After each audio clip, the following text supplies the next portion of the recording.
Sears and Kmart, once America's leading retailers, are bleeding cash and shutting down stores, as once loyal shoppers abandon them in droves. Sears sales have dropped from $41 billion in 2000 to $15 billion in 2015. Kmart, which merged with Sears in 2005, has seen its sales plunge from $37 billion to $10 billion in the same period. In interviews with more than 12 longtime customers of the two stores, people repeatedly cited the same reasons for taking their business elsewhere: lack of customer service, poor quality products, a lengthy checkout process, and messy, depressing stores. Here's what they told us. I have to beg them to take my money. Several people claimed that they were unable to find any cashiers when trying to check out. Robert Hope, 69, of Baltimore, Maryland, said he has been a loyal Sears customer for life. Sears was my go-to store for just about everything, he said. Now I do my best to avoid going into the local store. He said he's visited the store about 6 times in the last 2 years and only once made a purchase. It is really bad when you have to go through a frustrating ordeal just to get them to take your money, he said. It's like I have to beg them to take it. Hope said he went to Sears a couple months ago to buy a new lawnmower, but left and went to Home Depot when he couldn't find anyone to help him. It's not a mystery as to why Sears is bleeding cash, he said. Actually, the cash is walking out the door unspent, or even worse, it has just stopped entering altogether. No bogus rewards program or selling cheap stuff for cheap pricing will stop that from happening. Hope isn't the only customer who has complained about understaffing. I have been in the store several times and there is no presence of sales associates, only a cashier, said Gary Herndon, who said he was a Sears employee of 40 years and a long-time shopper. If someone needed help with a tractor or mower, they would mostly likely walk out and go to Lowe's, because the store was so inadequately staffed. Steve Hall of Baton Rouge, Louisiana, recently tried to buy a weed eater at Sears and said, "What I thought would take 15 minutes max turned into a 30-plus minute ordeal. I could not find an available cashier," he said. When someone showed up after 10 minutes, he had problems scanning the up code. He also had problems entering my gift cards. They didn't care whether or not I bought it. I will not go again. Rick Arnold of Salt Lake City, Utah also complained about the lack of available cashiers, as well as outdated technology and empty shelves. Sears was an icon. It was the place to go to buy just about anything, Arnold said.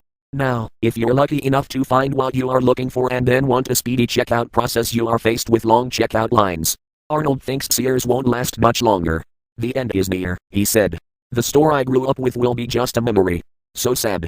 They are committing suicide. Some customers claimed that the quality of Sears products has declined over the years. When I walked into a Sears store 10 to 15 years ago, I knew automatically that I would pay more for whatever I bought, but I was confident that it would be top quality, said Tillman Strickland of Ada, Oklahoma. But today, I don't buy anything from Sears. The appliances are very cheaply made and won't last. Charles Tucker of Exeter, New Hampshire, said he and his father were lifetime Sears customers. He said he still has some of his Sears Craftsman tools from the 1960s, but newer tools don't last. When Sears sent him a new credit card in the mail recently, he said, "I just cut it up." Sears put a lot of small retailers out of business 100 plus years ago, now they are committing suicide. In response to the customer complaints described in this story, Sears spokesman Brian Hanover said the company is constantly getting feedback from customers and that most of it is positive. We constantly solicit feedback from our tens of millions of members and customers, as well as provide a variety of ways for them to provide it unsolicited and authentically back to us, he said. The feedback you described is not reflective of the vast majority of comments and scores we receive and does not depict a typical member experience. He said customer satisfaction scores have improved for both Sears and Kmart year over year.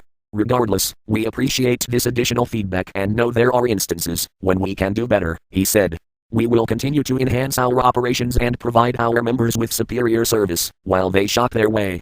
Heaven help you if somebody needs a price check.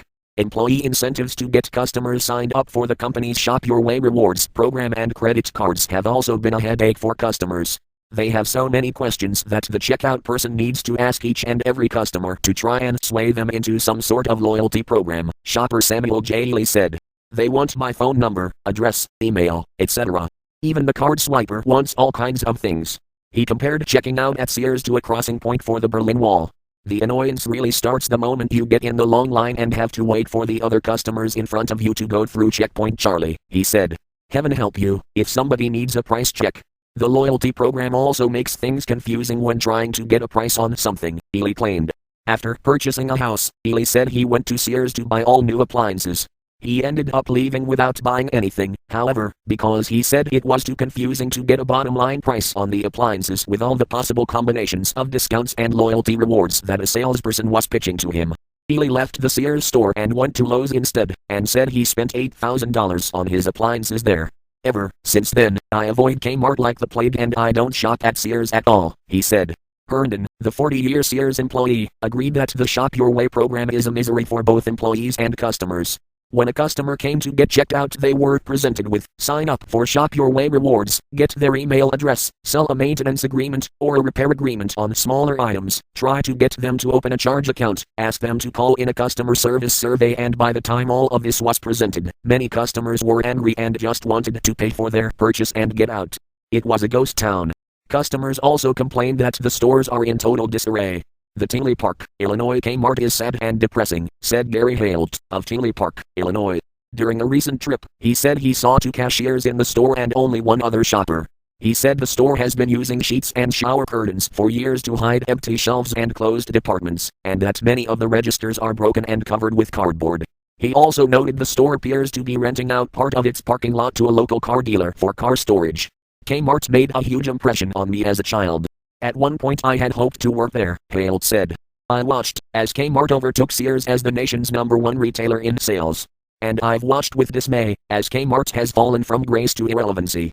Shopper Jeff Magnet of Newton, Massachusetts, said he visited the Kmart store in Tulsa, Oklahoma a couple weeks ago and found a similarly depressing scene. It was like a haunted house, he said. A real mess.